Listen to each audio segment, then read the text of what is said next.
Hello there. Some pundits are claiming that the UK is already weakening and is at risk of breaking up after the Brexit process is complete.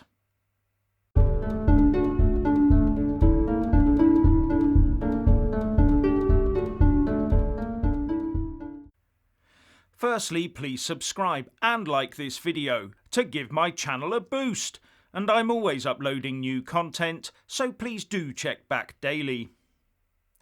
There are already nationalist parties right across the UK, each of which wants to see their country remove itself from the United Kingdom.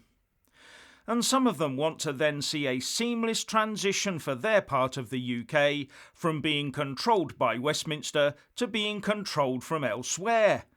Anywhere else, in fact.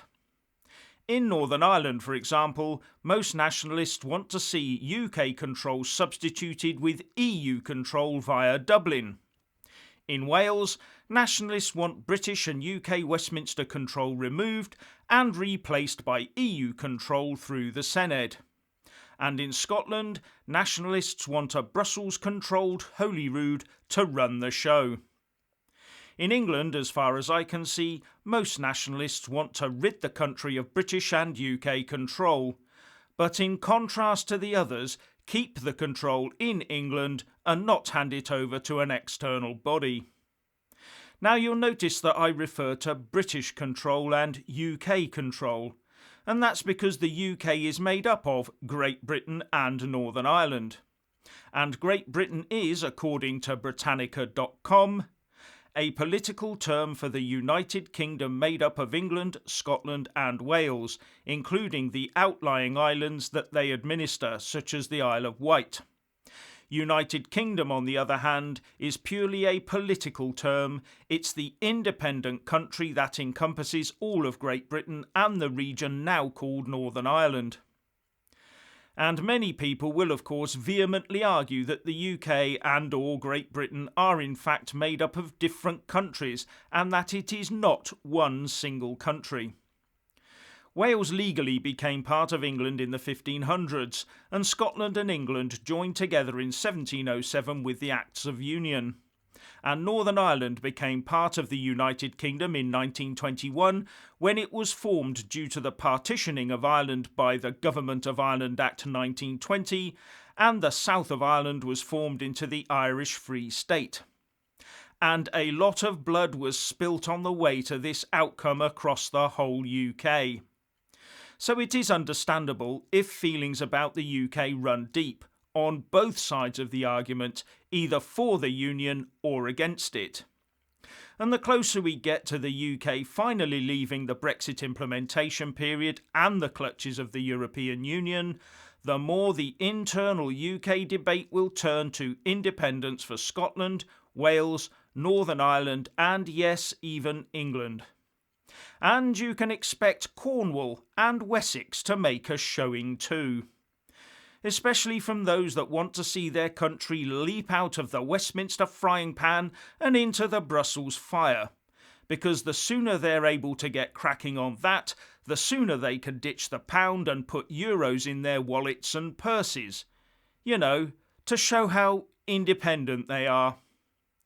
So don't think for one moment that post-Brexit there'll be a lull in my output, quite the opposite, because I love the nations that make up the United Kingdom and our joint UK venture. And although I personally want the UK to stay united, I also understand the arguments against direct rule from Westminster. However, I cannot understand the logic or desire to break away from the Union or even destroy it, only for the individual Union nations to toddle off and join the European Union. Sounds very self-defeating to independence to me.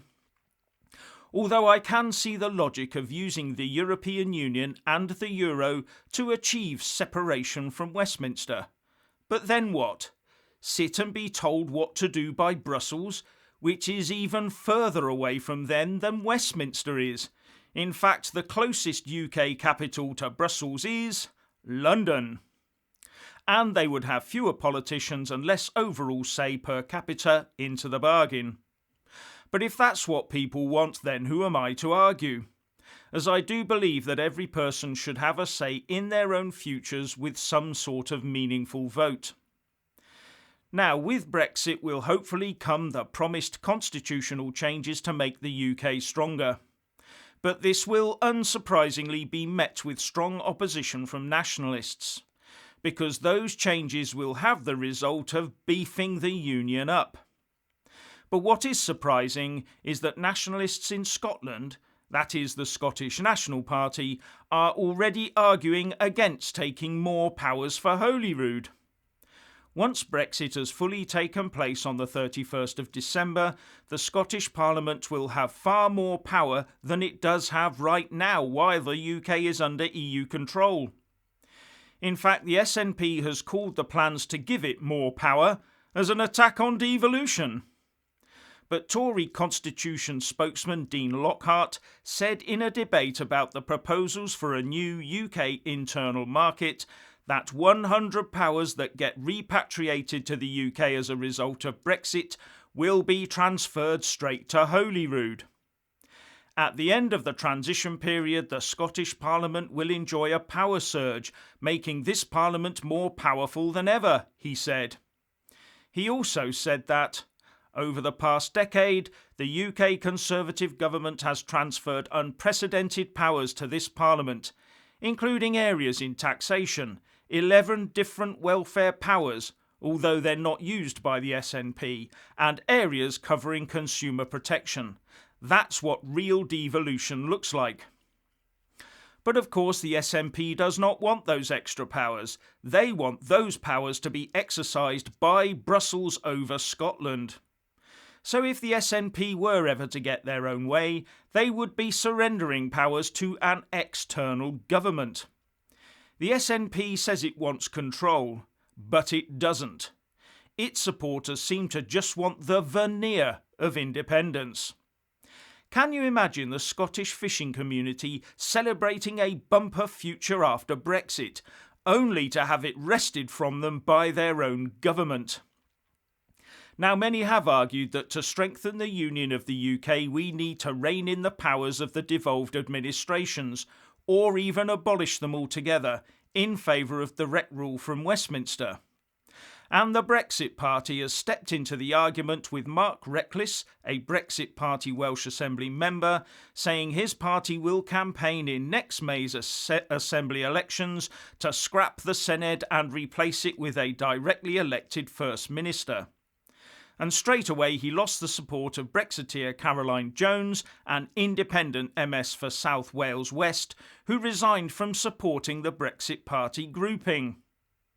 As a Brexiteer, there was no reason not to lend my support to the Brexit Party group, she said, but this was under the understanding that the Brexit Party shared my view that devolved government should be reformed so that it works better for the people I represent in South Wales West.